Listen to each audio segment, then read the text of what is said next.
नमस्कार, मैं हूं चित्रा त्रिपाठी। शाम के 5 बजने वाले हैं और ये वक्त है आप सभी के पसंदीदा कार्यक्रम दंगल का। आज का दंगल उत्तर प्रदेश में मोस्ट वांटेड अपराधियों के एनकाउंटर और उस पर हो रही सियासत पर है। यूपी एसटीएफ ने माफिया अतीक अहमद के बेटे असद और अतीक के शूटर गुलाम को झांसी जिले में हुए एनकाउंटर में मार गिराया है। दोनों अपराधी प्रयागराज के उमेशपाल हत्याकांड में 5 लाख रुपए के इनामी थे।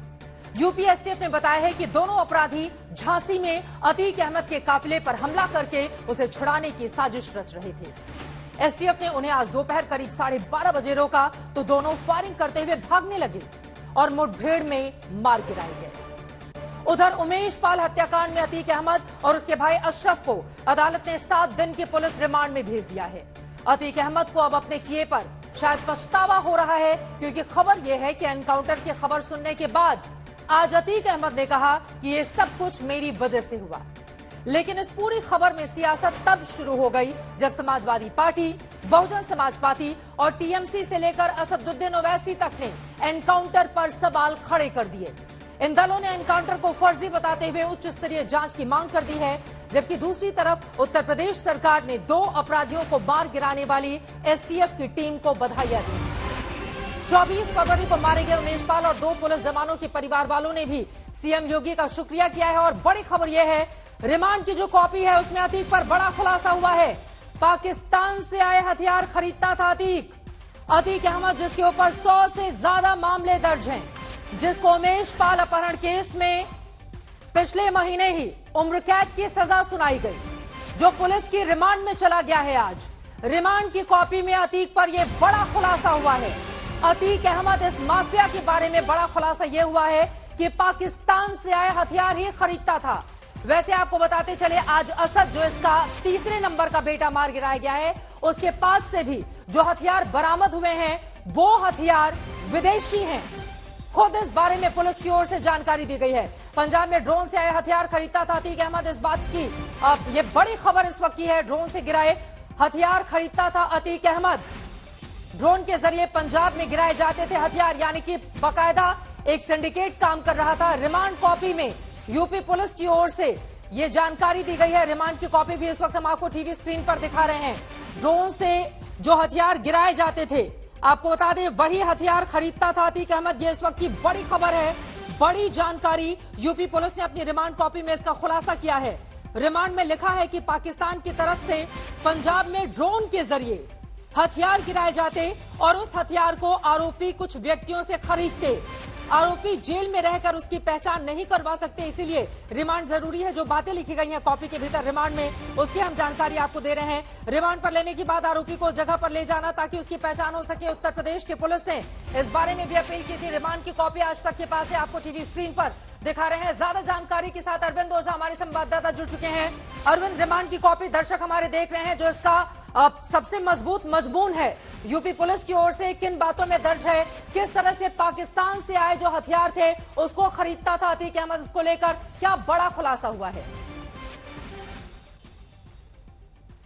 नहीं, देखिए, जो रिमांड पेपर की कॉपी है वो आज तक के पास मौजूद है और उसमें कई बड़े खुलासे यूपी पुलिस ने किए हैं। दरअसल रिमांड पेपर की कॉपी में आधार बताती है यूपी पुलिस की किन आधार पर जो आरोपी है उसको रिमांड पर लेना जरूरी है, जिसमें बड़ा खुलासा ये भी किया गया है कि जो इसमें साफ साफ लिखा है रिमांड पेपर की कॉपी में कि जो आरोपी है वो पाकिस्तान की तरफ से पंजाब में आने ड्रोन से जो हथियार आते हैं वो पंजाब में जो गिराए जाते हैं वो हथियार आरोपी खरीदते हैं। तो ऐसे में जो आरोपी है अतीक और अशरफ, उनको रिमांड पर लेना जरूरी है, क्योंकि जेल में रहते ये काफी जो पिक्चर है पाकिस्तान से ड्रोन के जरिए जो हथियार आती है उसकी खरीद फरोख्त की जाती है अभियुक्त गणों के जरिए, वो क्लियरिटी नहीं हो सकती, इसलिए रिमांड पर लेना जरूरी है। रिमांड पर लेने के बाद ये जो आरोपी है इनको पंजाब की तरफ ले जाया जाएगा।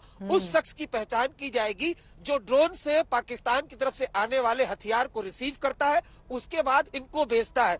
यहाँ इंपॉर्टेंट ये भी हो जाता है चित्रा कि जो आज तक ने इस बात की जानकारी सुबह भी दी थी कि जब दिल्ली असद पहुंचा था और गुलाम दोनों आज मारे गए हैं, हाँ। वो जब दिल्ली पहुंचे थे उनके पास उस वक्त भी सोफिस्टिकेटेड वेपन्स था और आज भी जब इनकाउंटर के बाद रिकवरी हुई है तो सोफिस्टिकेटेड वेपन्स रिकवर हुए। तो चौंकाने वाला खुलासा रिमांड पेपर की कॉपी में यूपी पुलिस ने किया है। पाकिस्तान कनेक्शन का भी इसमें जिक्र किया गया। बड़ी बात एक बार फिर से मैं चाहूंगी रिमांड की कॉपी दिखाई जाए और उसमें जिन बातों का जिक्र किया गया है अक्षरशः कुछ लाइनें मैं यहां पर पढ़कर अपने दर्शकों को बताना चाहूंगी। खूंखार ये अपराधी किस तरह से पाकिस्तान से आए हथियारों के जखीरे को खरीदता था उसके बारे में दर्शकों को मैं जानकारी देती हूं।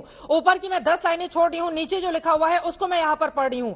इसमें लिखा हुआ है, इसके अलावा अभियुक्तों द्वारा पाकिस्तान बॉर्डर पर स्थित पंजाब प्रांत में स्थित जिन स्थानों से जिन व्यक्ति द्वारा ड्रोन द्वारा गिराए जाने वाले असलहों एवं कारतूस प्राप्त किए जाते हैं, उस स्थान और उस व्यक्ति को जेल से पता पाना संभव नहीं है। अभियुक्तों ने अपने बयान में स्वीकार किया है कि यदि उनको साथ लेकर चला जाए तो वो घटना में प्रयुक्त असलहों कारतूसों की बरामदगी उन स्थानों से करवा सकते हैं और पाकिस्तान से ड्रोन द्वारा गिराए जाने वाले असलहों और कारतूसों की बिक्री करने पर व्यक्ति उस स्थान को भी बता सकते हैं जहां से अभियुक्तों द्वारा असलहे व कारतूस खरीदे जाते थे।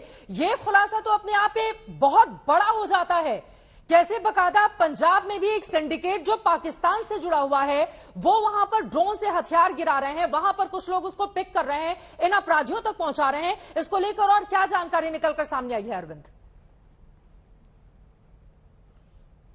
नहीं, देखिए, जो पाकिस्तान बॉर्डर की तरफ से लगातार ड्रोन के जरिए हथियारों की सप्लाई गैंगस्टर को हो रही है, उसके अलावा जो पंजाब पाकिस्तान बॉर्डर पर पंजाब की तरफ जो स्मगलर है वो बाकायदा रिसीव भी करते हैं और कई बार एजेंसी जो ड्रोन के जरिए हथियार आती है उनको ट्रैक करती है। दिल्ली पुलिस समेत तमाम एजेंसियां उनको ट्रैक करती है।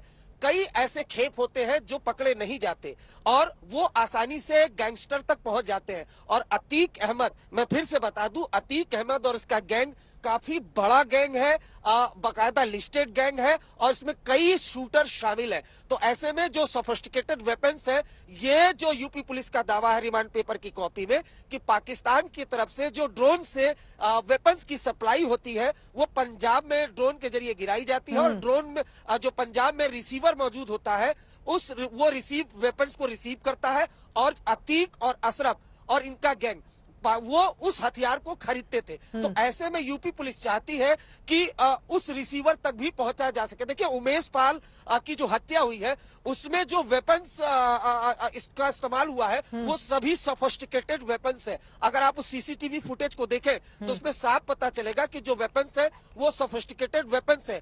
यहाँ तक कि आज तक को जो एडीजी एसटीएफ है उन्होंने भी बताया है कि जो वेपन्स रिकवर हुए हैं वो विदेशी पिस्टल है। तो इस तरह के सोफिस्टिकेटेड वेपन्स अमूमन भले वो दूसरी कंट्री के हैं लेकिन वो पाकिस्तान से ड्रोन के जरिए ही आजकल सप्लाई होते हैं। तो इस वजह से रिमांड पेपर की कॉपी में खुलासा किया गया है। इसके अलावा और भी कई खुलासे किए गए हैं, पूरी कॉन्स्पिरेसी का जिक्र किया गया है। शाइस्ता के बारे में पूरी जानकारी दी गई है जो अतीक की पत्नी है। कुछ कोड नेम का भी जिक्र किया गया है कि जो आरोपी है वो कोड नेम में आपस में बातचीत करते थे, उस कोड को डिकोड करना है। वो तमाम चीजें इस रिमांड पेपर की कॉपी में लिखी हुई है। लेकिन बड़ा ठीक है, बहुत शुक्रिया फिलहाल इस जानकारी के लिए। यकीनन जिस तरह की स्थिति बनी हुई है, बाकायदा अब उनको पंजाब ले जाकर पाकिस्तान से ड्रोन के जरिए जो हथियार आते थे उसके बारे में उत्तर प्रदेश की पुलिस और ज्यादा यहां पर जानकारी इकट्ठा करना चाहती है, क्योंकि उन्हीं हथियारों के जरिए आतंक का पूरा साम्राज्य अतीक अहमद और उसके परिवार की ओर से खड़े किए गए थे। फिलहाल आज उसके बेटे असद को मार गिराया गया है एनकाउंटर में, लेकिन दूसरी तरफ कई ऐसे विपक्षी दल हैं जो एनकाउंटर को फेक बता रहे हैं, सवाल खड़े कर रहे हैं। इन दलों की ओर से एनकाउंटर को फर्जी बताते हुए उच्च स्तरीय जांच की मांग कर दी गई है। जबकि उत्तर प्रदेश की सरकार ने 2 अपराधियों को मार गिराने वाले एसटीएम की टीम को बधाई भी दी है, जबकि जो पीड़ित परिवार है उमेश पाल का, वो योगी जी का शुक्रिया अदा कर रहा है। लेकिन सबसे बड़ा सवाल यह है कि क्या अपराधियों के एनकाउंटर से ही उत्तर प्रदेश में कानून का राज मजबूत होगा? क्या असद और गुलाम के एनकाउंटर की उच्च स्तरीय जांच की मांग सिर्फ सियासत है? इन सभी सवालों पर आज के दंगल में बड़ी चर्चा हम करने वाले हैं, लेकिन उसके पहले यह रिपोर्ट देखिए।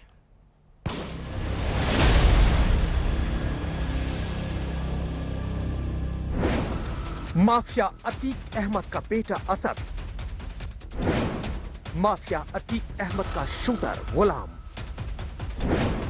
जिसने उमेश पाल की हत्या की थी, जिसने दिन दहाड़े पुलिस वालों की हत्या की, जिसने उत्तर प्रदेश सरकार को चुनौती दी थी। 50 दिन भी जिंदा नहीं रह पाए उमेश पाल के कातिल, और जब दिखे तो उत्तर प्रदेश के झांसी में पारीछा डैम इलाके की झाड़ियों में मिट्टी में मिले थे। एसटीएफ की टीम मौजूद है। इन्होंने एक बड़ी सफलता उत्तर प्रदेश एसटीएफ को हाथ लगी है कि इन्होंने 5 लाख का इनामी बदमाश असद को झांसी के परीक्षा में इनकाउंटर। अमिताभ यश इस वक्त हमारे साथ जुड़ चुके हैं। आप एडीजी हैं यूपी एसटीएफ के, और एसटीएफ ने जो बड़ी कामयाबी आज हासिल की है, बाकायदा मुख्यमंत्री योगी आदित्यनाथ की ओर से भी पीठ थपथपाई गई है और एक बड़े तबके में उत्तर प्रदेश में इसका स्वागत भी हो रहा है। बहुत स्वागत है सर आज तक पर आपका। अमिताभ जी, मेरा पहला सवाल आपसे यही है, किस तरह से इस ऑपरेशन को अंजाम दिया गया, इसके बारे में विस्तार से अगर आप जानकारी दे पाए। बस एक सवाल 24 फरवरी 2023 को जब यह घटना हुई थी, तभी से एसटीएफ लगातार इन अपराधियों के पीछे लगी हुई थी। हमारी सभी टीम्स ऑन प्रायोरिटी यही काम कर रही थी। कई बार इनको हमने मिस किया, मेरठ में मिस हुए, दिल्ली में भी मिस हुए, लेकिन फाइनली इनको ट्रैक डाउन कर लिया गया। और जब एसटीएफ की टीम ने इनकी घेराबंदी की तो इन्होंने एसटीएफ की टीम पर फायर किया। उस मुठभेड़ में इन दोनों की मौत हो गई। इन दोनों के पास से सोफिस्टिकेटेड फॉरेन मेड वेपन्स मिले हैं। इसकी जानकारी हमें पहले से थी कि ये सोफिस्टिकेटेड वेपन्स से लैस हैं और हमारी इस कारण से अच्छी तैयारी थी। अमिताभ यश जी, आपने कहा कि इनके पास से कुछ ऐसे वेपन्स मिले हैं जिनके बारे में जानकारी ये भी निकल कर आई कि वो विदेशी हैं। अभी अभी खबर आई है जो रिमांड कॉपी है यूपी पुलिस की, उसमें इस बारे में जिक्र है कि बाकायदा पाकिस्तान से ड्रोन के जरिए जो हथियार पंजाब में गिराए जाते थे, उन हथियारों की खरीद फरोख्त में ये लोग लगे रहते थे। इसके बारे में क्या विस्तार से जानकारी आप दे सकते हैं? इसके पहले भी जब घटना हुई थी उस समय भी आपकी चैनल ने भी पूरे देश को दिखाया था। जो सीसीटीवी फुटेजेस हैं उसमें ये क्लियरली सोफिस्टिकेटेड वेपन्स का इस्तेमाल कर रहे थे। इसके बाद प्रयागराज पुलिस ने एक बड़ा जखीरा बरामद किया था, वो सभी सोफिस्टिकेटेड फॉरेन मेड वेपन्स थे। इन सब को गैंग कहाँ से प्रोक्योर कर रहा है, ये गैंग के लिंक्स कहाँ कहाँ हैं, इसके लिए इसके जानने के लिए अतीक और अशरफ का पुलिस रिमांड आवश्यक था ताकि उनसे पूछताछ हो सके। ये जानकारी में आया था कि पंजाब के आर्म्स स्मगलर से इनका कांटेक्ट है, जहां से ये वेपन्स खरीदते हैं। तो अब अतीक अहमद को और उसके भाई को क्या पंजाब लेकर जाया जाएगा, जैसा कि रिमांड कॉपी में जिक्र किया गया है?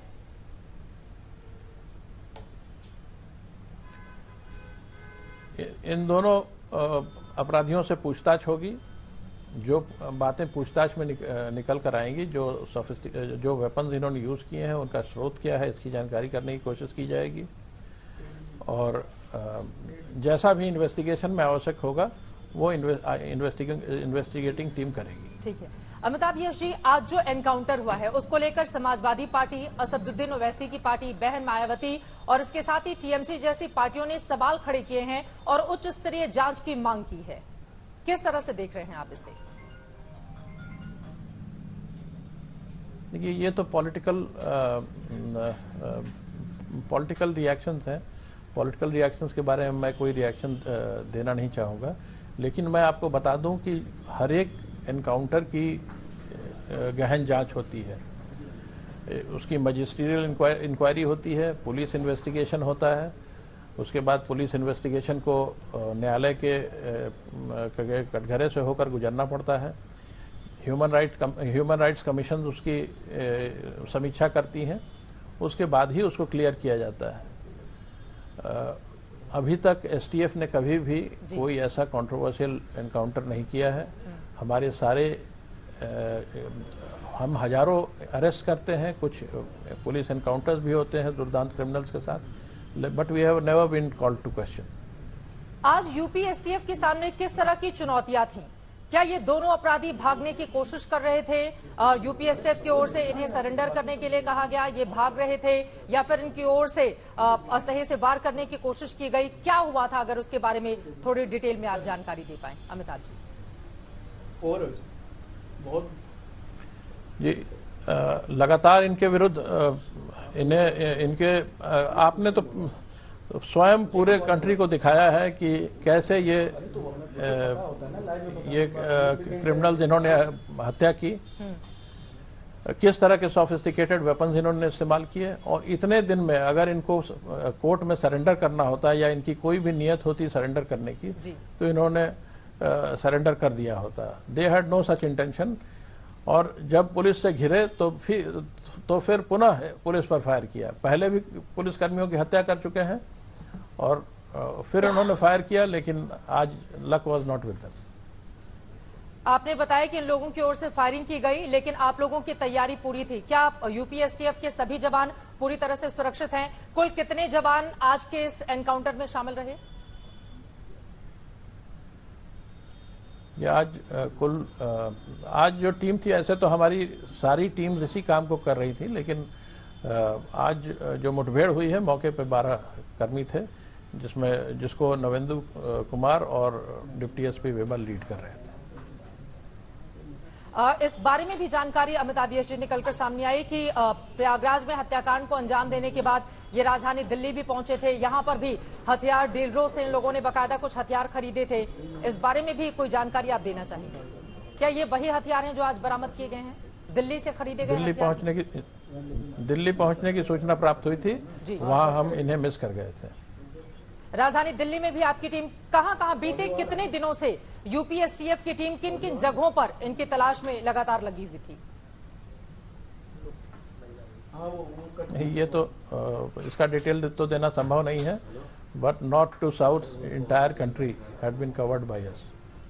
आपको लग रहा है कि उत्तर प्रदेश की एसटीएफ को एक बहुत बड़ी कामयाबी मिली है, क्योंकि ये जो शूटर मारे गए हैं बकायदा वीडियो में भी इनकी तस्वीर साफ साफ उमेशपाल हत्याकांड में देखी जा सकती है, और उत्तर प्रदेश में कानून व्यवस्था, कानून का राज कायम है। क्या इसके जरिए आप लोगों की ओर से यही संदेश दिए जाने की कोशिश है आज के एनकाउंटर के जरिए?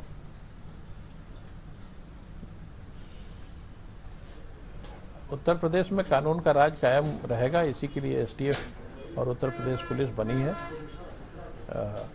ये जो आज एनकाउंटर हुआ है वो सीधा इस बात का रिजल्ट है कि इन अपराधियों ने सरेंडर नहीं किया। अगर इन अपराधियों ने अगर सरेंडर कर दिया होता तो मारे नहीं जाते।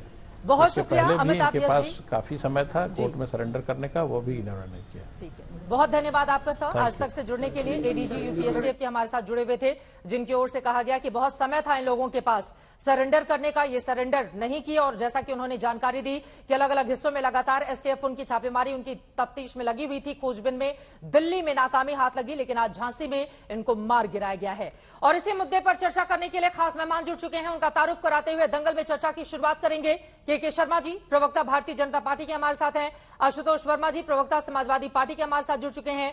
A K. Jain ji, farmer DGP हैं उत्तर प्रदेश के, वो भी हमारे साथ जुड़े हुए हैं। शांतनु गुप्ता जी, पॉलिटिकल एनालिस्ट है, हमारे साथ जुड़े हुए हैं। डॉक्टर तस्लीम अहमद रहमानी साहब, प्रेसिडेंट हैं मुस्लिम पॉलिटिकल काउंसिल ऑफ इंडिया के, वो भी हमारे साथ जुड़े हुए हैं। लेकिन सबसे पहले के शर्मा जी, शुरुआत आपसे ही करते हुए, चूंकि असदुद्दीन ओवैसी और अखिलेश यादव की ओर से बाकायदा सीधे आरोप लगाए गए हैं। असदुद्दीन ओवैसी का यह कहना है कि दरअसल मजहब देखकर एनकाउंटर करती है बीजेपी की जो पुलिस है। अब एक बार सुन लेते हैं, उसके बाद इस सवाल का जवाब दीजिएगा। असदुद्दीन ओवैसी की ओर से इस एनकाउंटर पर कैसे सवाल खड़े किए गए हैं, सुनिए।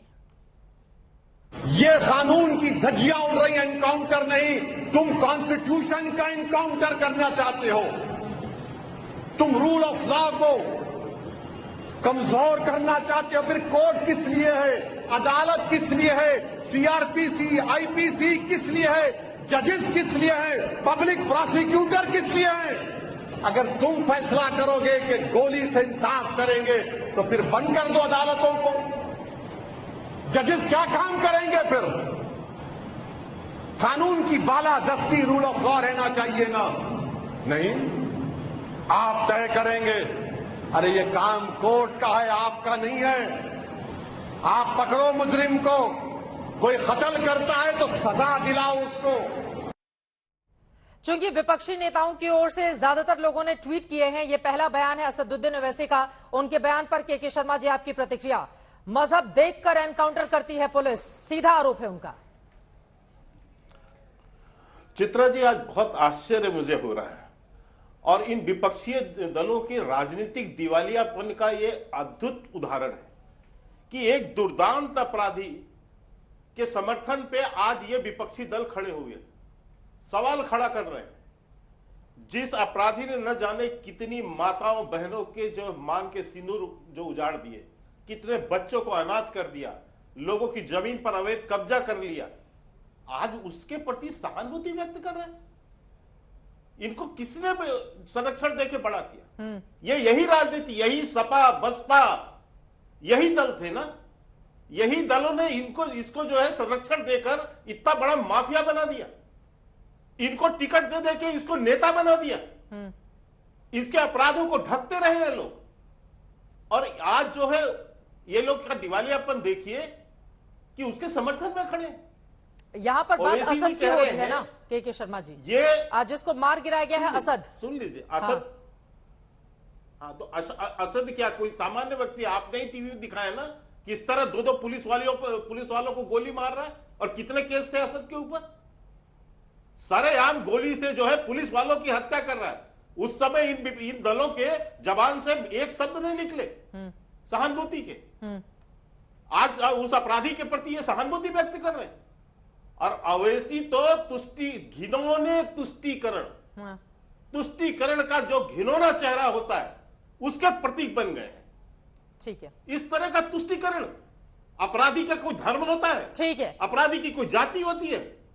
जिस दिन हिंसा करके इन लोगों ने मारा था उमेश पाल को, जिस दिन इन्होंने पुलिस वालों को मारा, उस दिन ओवैसी साहब की जबान से एक शब्द नहीं निकला। ठीक है। आज उनको धर्म और जाति पार्टी दिख से रही कोई है। नेता होंगे, मैं उनसे पूछ ये लूंगी, लेकिन आशुतोष वर्मा जी आपके पास आते हुए अखिलेश यादव का ट्वीट एक बात कह के समाप्त करूंगा चित्रा जी, एक बात कह के समाप्त करूंगा। एक बात कहने की इजाजत, बोलिए बोलिए। एक बात मैं कहना चाहता हूं आपके चैनल के माध्यम से, योगी जी ने कहा है कि अपराधियों को हम मिट्टी में मिला देंगे। हाँ, लेकिन मैं साथ साथ ये भी कहना चाहता हूं कि आने वाले समय पे ये जो राजनीतिक दल इन अपराधियों और माफियाओं का आज जिस तरह से उनके समर्थन में खड़े हैं, देश की जनता राजनीतिक रूप से इनके राजनीतिक अस्तित्व को मिट्टी में मिला। ठीक है आशुतोष वर्मा जी, अब आपके पास आते हुए अखिलेश जी का प्लीज आप ट्वीट दिखाइए एक बार। ठीक है आशुतोष वर्मा जी, पहले मैं समाजवादी पार्टी के मुखिया का ट्वीट पढ़ देती हूँ, उसके बाद मैं आपसे सवाल पूछूंगी। सवाल बड़ा ये खड़ा हो रहा है कि अखिलेश यादव की ओर से इस तरह के ट्वीट की आवश्यकता आखिर क्यों पड़ गई है, और वो ट्वीट है, झूठे एनकाउंटर करके भाजपा सरकार सच्चे मुद्दों से ध्यान भटकाना चाह रही है। भाजपा न्यायालय में विश्वास ही नहीं करते। आज के व हालिया एनकाउंटरों की भी गहन जांच पड़ताल हो, दोषियों को छोड़ा ना जाए। सही गलत के फैसलों का अधिकार सत्ता का नहीं होता है। भाजपा भाईचारे के खिलाफ है। एक अपराधी जिसने उमेश पाल की सरेआम दिन दहाड़े हत्या की, बमबाजी की, जिसमें 2 पुलिस के जवान गनर संदीप मिश्रा और राघवेंद्र सिंह की मौत हो जाती है, उसके प्रति इस तरह की सहानुभूति समाजवादी पार्टी की क्यों है? आशुतोष वर्मा जी। नहीं चित्रा जी, देखिए सहानुभूति किसी के साथ में नहीं है, लेकिन पहले मामले में अगर जो आज हुआ है, अगर पुलिस ने आत्मरक्षा के लिए किया है तो ठीक है, वो उसका कर्तव्य है, उसको करना चाहिए। लेकिन अभी पूरी डिटेल्स नहीं आई है क्या हुआ है।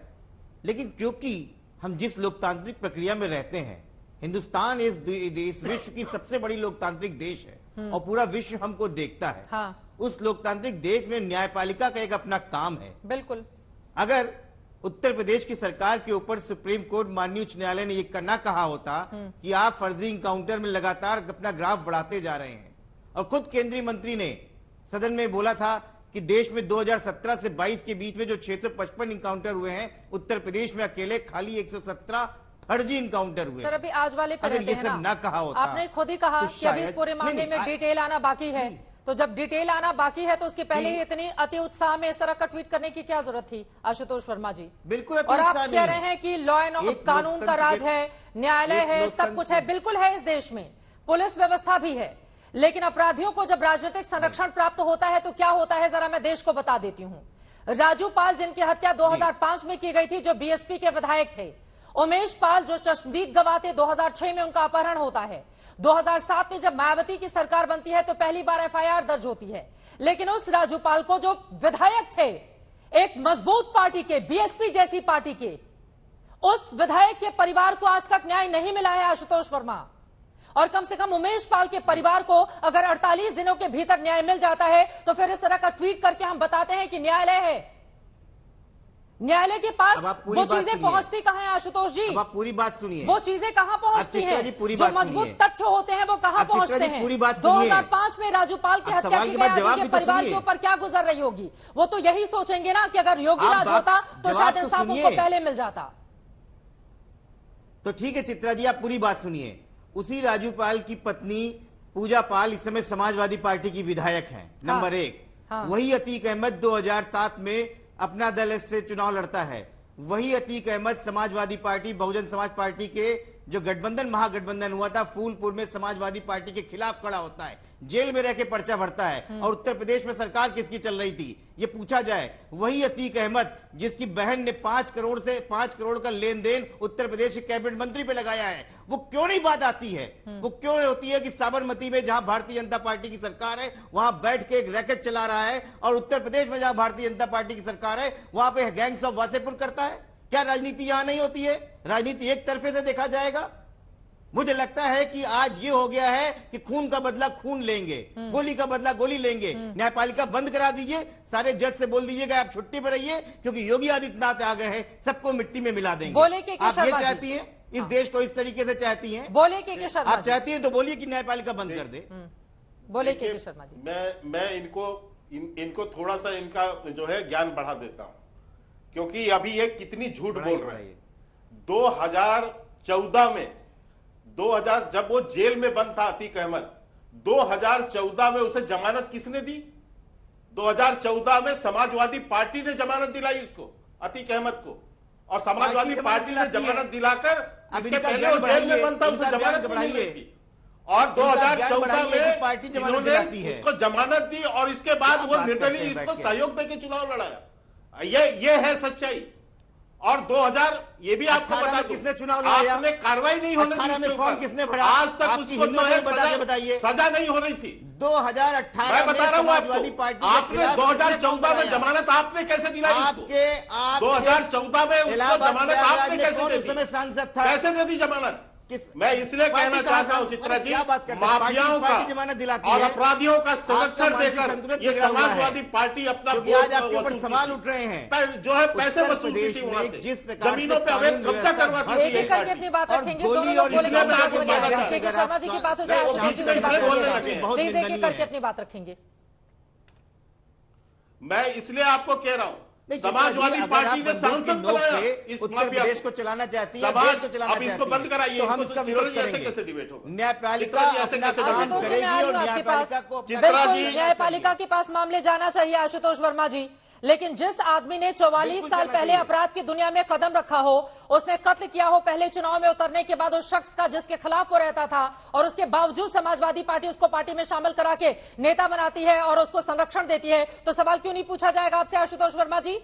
आज बैठकर आंसू बहाने से नहीं कुछ होगा। किसने वोट दिया न्यायालय था? बिल्कुल है, न्यायालय पर किसने भरोसा वोट दिया है, था? हम सभी समाजवादी को पार्टी न्यायालय के पर भरोसा है, कार्यकर्ताओं ने वोट दिया एनकाउंटर था? नहीं होना चाहिए। किसने लेकिन वोट- उस नहीं, परिवार किसने के वोट बारे दिया? में नहीं, सोचिए, किसने वोट दिया? उमेश चित्रा पाल जी, के बारे में अमेरिका सोचिए, के लोगों ने वोट राजू नहीं पाल दिया के था। बारे में सोचिए, वो दो अमेरिका के गनर लोगों ने वोट नहीं 30 दिया था, साल या से कम पाकिस्तान उम्र के थी लोगों ने उनकी, वोट नहीं दिया वो था। जो 2 गनर थे नहीं, 30 साल से आप कम सवाल का उम्र थी जवाब उनकी, सुनिए ना। उनको क्यों मार दिया? उनकी किसने क्या वोट गलती थी दिया था? आशुतोष वर्मा? किसने और वोट दिया बैठकर था अगर उसको? अपराधी मारे चित्रा जाते जी, हैं तो फिर किसने हम वोट आंसू दिया बहाते था? हैं। पाकिस्तान के फिर लोग वोट उसमें नहीं हम देने मजहब आए थे। देखेंगे। हिंदुस्तान के संसद में उसको हिंदुस्तान की जनता ने चुन के भेजा था। हाँ। आप कैसे मना कर सकती हैं? बिल्कुल नहीं मना कर किसने सकते हैं। भेजा था? ठीक है, तो वोट हमने वही तो दिया है था ना कि आप लोगों का पाकिस्तान की जनता ने संरक्षण दिया था। आशुतोष वर्मा जी। फिर तो अपराधियों को अगर इसी वाह। तरह से बेलगाम रखा आपको एक जाएगा, संरक्षण देखता अगर है, बेलगाम जनता- रखा जाएगा तो जनता यही एक को स्थिति चिन- बनेगी ना। एक व्यक्ति को सरेआम मार जनता गिराया जब जाता है और भारतीय आशुतोष जनता वर्मा पार्टी यहाँ के- पर आप इस तरह की जनता गलत जब बयानी करते भारतीय जनता हैं। समझ में आ गई ना मुझे चित्रा आपकी जी, बात। ठीक एक है, तरफ समझ से में नहीं आ गया होता है। आशुतोष वर्मा, जब भारतीय समझ में जनता आ गई पार्टी आपकी के बात। माफियाओं को उमेश चुनती पाल के है, परिवार के साथ तो वो जरा ये भी भैया- सहानुभूति है आप लोगों की? क्या गलती थी उस आदमी की? वो चश्मदीद गवाह था एक हत्याकांड का, इस वजह से उसको मार दिया गया, उसकी चित्रा जी, पत्नी मैंने को कब विधवा कहा? बना दिया गया, कब एक कहा? माँ की गोद उजाड़ दी गई। मैंने कहा सरेआम उमेश आशुतोष पाल वर्मा की जी। जो चित्रा जी आप सुनती नहीं है। नहीं, कैसे मैं सुनूंगी? आप सुनती गलत नहीं है, बयानी उमेश पाल करेंगे के- तो आप गलत बयानी करेंगे तो नहीं सुनूंगी ना। मैं क्यों असल गलत में। बयानी कर रहा हूं? पूजा पाल कौन है? आपको पता है पूजा पाल कौन है? पूजा पाल समाजवादी पार्टी की कार्यकर्ता है, विधायिका है। किसने उसको संभाल के रखा है? अतीक अहमद को तो भी निकाल दिया था। हमें कैसे ये हो सकता है आश्चर्य कि है। समाजवादी चित्रा- पार्टी के खिलाफ चित्रा जी, वो चित्रा चुनाव लड़ता है? बोले कि आप शर्मा लोग जी, अपने हिसाब वो से कह रहे हैं बना उनकी लेती पत्नी है को नेगेटिव हमने ही बैठ के। संभाल के देखिए रखा हुआ चित्रा है, जी, हमने ही उनको नेता बना के रखा है। नहीं नहीं, नहीं, उससे ये क्या भारतीय फर्क पड़ता जनता है? मैं पार्टी पूछना द्वारा चाहता हूं, पोषित वो तो एक गुंडा अलग है, जिसको वो तो एक भारतीय पीड़िता जनता थी। पार्टी ने लेकिन समाजवादी आज पार्टी जिस के बात खिलाफ चित्रा जी इस्तेमाल ऐसे करने का कैसे काम डिबेट किया है। कराएंगे आप? चित्रा जी ये कैसे डिबेट करा रही हैं आप? उनको रोकिए आप। मैं आपको ये बताना चाहता हूं कि आप गलत बयान नहीं करेंगे, मैं 96 बिल्कुल से नहीं लेकर लूंगा। 2000 तक सपा के टिकट पर ये एमएलए रहे।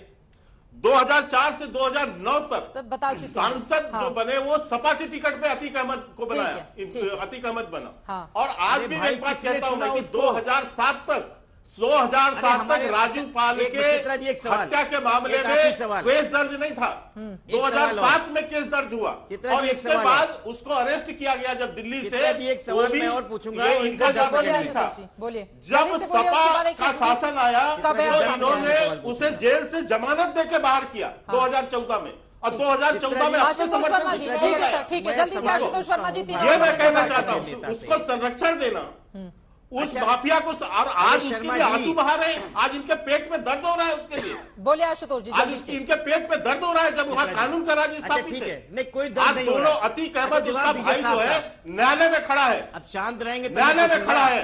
और अरे आज शांत जो चलिए है ठीक है, चर्चा लगातार अपराधी जारी रहेगी, अपराधी लेकिन उससे मार पहले गिराया एक गया। चश्मदीद का बयान सामने आया है। आज ये जो एनकाउंटर हुआ है उसमें एक चित्रा जी, चश्मदीद की ऐसे- ओर से ऐसे भारतीय घटना के जनता बारे में पार्टी क्या बहुत जानकारी दी गई है उसको सुन माफिया लेते हैं, उसके बाद चर्चा में आगे बढ़ेंगे। क्या आपने फायरिंग की आवाज सुनी, गोलियां चलने की आवाज सुनी थी? गोलियों की आवाज सुनी। कितनी देर लगभग चलती रही गोलियां? वो 10-15 मिनट 10-15 मिनट गोलियां चली हैं। हम पाइप डाल रहे थे ब्रिज पे, जहाँ पे तो केवल गोली की आवाज आई बस। गोली की आवाज आई। कितना फोर्स लगभग होगा जब अचानक यहाँ? 2-4 गाड़ी उठानी थी। पीछे गाड़ी रफ्तार में आई है ना, तक उसने सायरन बजाई, इसके बाद यहाँ से वापस चली गई गाड़ी। फिर यहाँ पे फोर्स है, काफी फोर्स दिखी, तो फिर यहाँ हंगामा हो गया। काफी लोग, गाँव के बासी लोग भी आ चुके हैं, तो सब लोगों को पता चला कि इनका यहाँ पर इनकाउंटर हो गया है 2 लोगों का। चश्मदीदों की आपने बाइट, उनका बयान सुन लिया है। अखिलेश यादव ने इस पूरे मामले में क्या कहा है, एक बार वो भी सुन लेते हैं।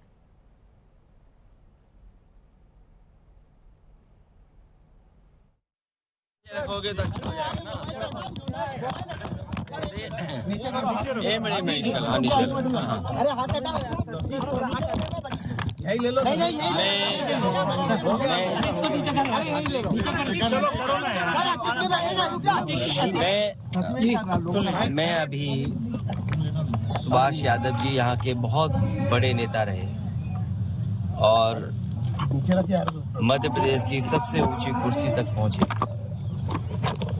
आज वो हमारे बीच में नहीं है। उनके परिवार के लोगों से मुझे मिलने का मौका मिला, उनके सहयोगी साथी और कई ऐसे साथियों से भी मैं मिला जो उनके साथ काम किए हैं उनके संघर्षों के दिन में। और सुभाष यादव जी जमीनी नेता रहे। किसान की तकलीफ, खेती की तकलीफ, परेशानियां उनसे निकल करके वो आगे बढ़े। अखिलेश यादव किसी और मुद्दे पर बोल रहे हैं। जैसे ही इस एनकाउंटर को लेकर उनका बयान सामने आएगा आप तक पहुंचाएंगे। सीधे तस्लीम अहमद रहमानी साहब आपके पास आते हुए, उसके बाद पूर्व डीजीपी उत्तर प्रदेश के हमारे साथ ए.के. जैन जी भी मौजूद हैं, आपके पास भी आऊंगी, शांतनु जी आपके पास भी। तस्लीम साहब, अगर पुलिस सरेंडर करने का मौका देती है, उधर से नहीं किया जाता, उल्टा पुलिस के ऊपर फायरिंग करना शुरू कर देते हैं अपराधी, और पुलिस एनकाउंटर में मार गिराती है, तो इसे मजहब के चश्मे से क्यों देखा जा रहा है?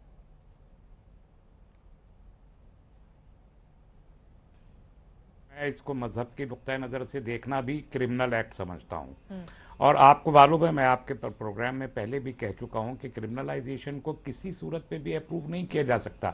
सवाल यह है कि आज जो एनकाउंटर हो रहा है, एक्स्ट्रा जुडिशियस किलिंग हो या एक्स्ट्रा कॉन्स्टिट्यूशनल गवर्नेंस हो, एक में एनकाउंटर्स होते हैं, एक में बुलडोजर चलते हैं, ये दो। और हालांकि क्योंकि आजकल न्यूज का हर व्यक्ति जानता है, उत्तर प्रदेश में थोड़ा मुड़ करके अगर हम देखें, यहीं से एक गाड़ी गई थी और उत्तर प्रदेश में उसी के आसपास गाड़ी पलट गई थी। केवल हम लोगों ने नहीं, बल्कि पूरे उत्तर प्रदेश की जनता ने सवाल उठाए थे कि गाड़ी आखिरकार कैसे पलट गई। उससे पहले वहां पर एक यादव जाति का नौजवान था, उसकी पुलिस से और पुलिस मिलकर के उसकी हत्या की, वो भी एक फेक इनकाउंटर दिखाया। कुछ दिन पहले आपने एक वीडियो और तस्वीरें देखी होंगी जहां पर एक माँ बेटी, प्रशासन के लोग बुलडोजर चलाए और सबने उसको देखा, जलते हुए माँ बेटी मर गई। इसी तरह वहां पर पुलिस के एक और फेक इनकाउंटर में या कस्टोडियल डेथ में एक मुख्यमंत्री जी के स्वजाति की जान चली गई। अभी कुछ दिन पहले बलिया में किसी एक विवाद को लेकर के एक छात्र नेता जो समाजवादी पार्टी से जुड़ा था, उसको मार मार करके उसकी जान ले ली। और आज हम ये खबर सुन रहे हैं, उत्तर प्रदेश फेक इनकाउंटर का उत्तर प्रदेश बन गया है। उत्तर प्रदेश में फेक इनकाउंटर है। अधिकारी अपनी कुर्सी बचाने के लिए, अधिकारी अपना सब कुछ दांव पे रख करके सरकार के दबाव में ये घटनाएं कर रहे हैं। योगी जी कह रहे थे कि माफिया खत्म कर देंगे, मिट्टी में मिला देंगे। वो मेरे आमने सामने की बात है, नहीं कर पाओगे। वो मेरे आमने सामने और सदन की बात है। क्या लग रहा है? मुख्यमंत्री मिट्टी में मिला दें। मैं कहता हूँ बलिया में जो उनके लोगों ने, मुख्यमंत्री के स्वजाति लोगों ने एक यादव नौजवान की जान ले ली, क्या उनको मिट्टी में मिलाएंगे? क्या कानपुर में जिन अधिकारियों ने, जिन पुलिसकर्मियों ने, जिस प्रशासन के लोगों ने एक माँ बेटी की जान ले ली, बुलडोजर से जल करके मर गई पिता के सामने। मुझे कोई घटना बता दे कि एक पिता के सामने माँ बेटी जल करके मर गई हो, क्या उनको मिट्टी में मिला देंगे? तो ये केवल मिट्टी में मिलाने की बात एक सीमा तक है। भेदभाव कर रहे हैं लोग। ये केवल चुनाव को देख रहे हैं, किस तरीके से समाज को बांट दें, किस तरीके से असली मुद्दों से हटा दें। उत्तर प्रदेश में हमारे मुख्यमंत्री कहते हैं 100 में 4 बेरोजगार हैं। क्या भरोसा करोगे इस बात को? 100 में 4 बेरोजगार हैं। अति कह रहे हैं कि हमको तो मिट्टी में मिला दिया है। वो कुछ भी कहें, लेकिन कानून अपनी जगह है, कोर्ट अपनी जगह है, संविधान अपनी जगह है। मध्य प्रदेश में आगामी विधानसभा चुनाव है, सपा की कैसी क्या? देखिए, यहाँ बोलना ठीक नहीं है, लेकिन समाजवादी पार्टी लड़ेगी। जिस तरीके से केंद्र सरकार के खिलाफ मोर्चा खोल रहा है विपक्ष ने मोर्चा।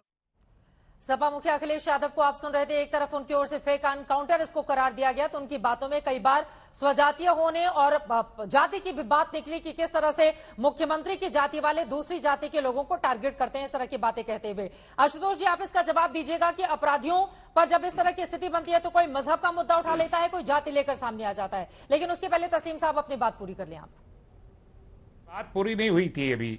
एडीजी साहब से पहले मैं एक बात कहना चाहता हूं, अगर आप मुझे इजाजत दें। जी जी।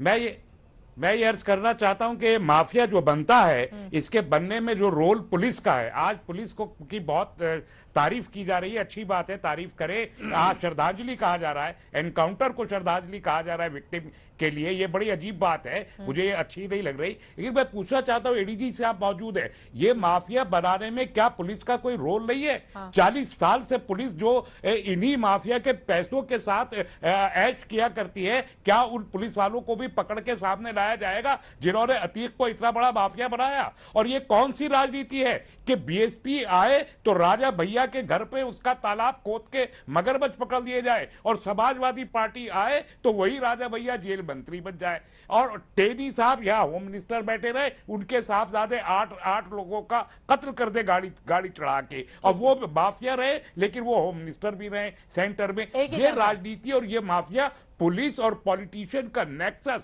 माफिया को जन्म दे रहा है। मैं आपके पास आऊंगी, लेकिन उसके पहले एक जज जी हमारे साथ मौजूद हैं, पूर्व डीजीपी हैं उत्तर प्रदेश के। सर, उनके सवालों पर आपका जवाब। किन के सवालों पे प्लीज? तस्लीम अहमद रहमानी जी ने कहा है कि आज पुलिस की पीठ भले ही थपथपाई जाए, लेकिन माफियाओं को बनाने में, बड़ा करने में भी तो एक वक्त पर उनका हाथ रहता है। देखिए, माफिया कैसे पलते हैं, बड़े होते हैं, ये सब जानते हैं। राजनीतिक संरक्षण के बगैर संभव नहीं है। जब राजनीतिज्ञों की तरफ से एक मैसेजिंग होती है पुलिस को, डेवलपमेंट अथॉरिटी को, जिला प्रशासन को, कि आप इनके ऊपर हाथ नहीं डालेंगे, जिसने कोई कार्रवाई शुरू करी, जिसने कोई तफ्तीश शुरू करी, जिसने कोई रेड डाली, उसका ट्रांसफर सीबीसीआईडी में हो गया, किसी का 500 किलोमीटर दूर हो गया, तो मैसेज क्लियर हो गया, लाउड एंड क्लियर है कि आप इसके ऊपर हाथ ना डालें। ये भी सही है कि बहुत से भ्रष्ट पुलिसकर्मी, जेल के कर्मचारी ऐसे माफिया से मिले होते हैं। मैं इसका पक्षधर हूं कि उनके खिलाफ भी वही कार्रवाई होनी चाहिए जो कि अपराधियों के विरुद्ध होती है, क्योंकि उनका दायित्व है कि वो प्रशासन को देखें, कानून व्यवस्था को देखें, ना कि किसी माफिया का सहयोग करें। हाल ही में कुछ पुलिसकर्मी, जेल के कर्मचारी हटाए गए हैं प्रयागराज से, ये स्वागत योग्य कदम है। तो देखिए ये संभव नहीं होता है जब तक इस समय मैसेजिंग क्लियर है। मैसेजिंग इस समय योगी गवर्नमेंट की क्लियर है कि माफिया के खिलाफ, क्रिमिनल्स के खिलाफ एक्शन लिया जाए, स्ट्रॉन्ग एक्शन लिया जाए, जीरो टॉलरेंस की पॉलिसी फॉलो की जाए। उत्तर प्रदेश की पुलिस उसको कर रही है, बखूबी अंजाम दे रही है और आपने उसके नतीजे भी देखे हैं, उसमें ठोस कार्रवाई चल रही है। शांतनु गुप्ता जी, मिट्टी में मिल रहे हैं माफिया। चित्रा जी, उत्तर प्रदेश के नागरिक की तरह मैं इसलिए खुश हूं कि उत्तर प्रदेश की जो संस्कृति थी, जो लॉ एंड ऑर्डर की संस्कृति थी, आज उसने 180 डिग्री टर्न ले लिया है। लड़के हैं, गलतियां हो जाती है, इसे माफिया को मिट्टी में मिला दूंगा। और जैसे हमने देखा कि कैसे उसे एमएलए की तरह पोषित किया गया, सांसद की तरह पोषित किया गया। कहा जाता है कि अखिलेश नहीं पसंद करते थे, बिल्कुल छूट है आशुतोष जी। 2014 में, 2012 से अखिलेश ने कमान संभाल ली थी पार्टी की, 2014 से श्रावस्ती से फिर अतीक अहमद को टिकट दिया गया। अतीक अहमद को जितना बड़ा बनाया जा सकता उतना बड़ा बनाने की कोशिश करी। आज उसके माँ बाप, भाई बहन सब मिट्टी में मिल चुके हैं और वो माफिया रो रहा है जिसको रोना चाहिए था, जो विधानसभा के गलियारों में था। अपराधियों के एनकाउंटर से ही यूपी में कानून का राज मजबूत होगा। दंगल में ये सवाल हमने पूछा था, आपके जो जवाब मिले हैं 47% ने हाँ में जवाब दिया है, जबकि 53% लोगों का जवाब नहीं में है। अब अतीक अहमद का आगे क्या होगा, क्या उसके किए की सजा उसको मिलेगी, इस पूरे मामले में रहेगी आज तक की नजर। इसी के साथ दंगल में अभी के लिए बस इतना ही। देश और दुनिया की तमाम खबरों के लिए आप देखते रहिए।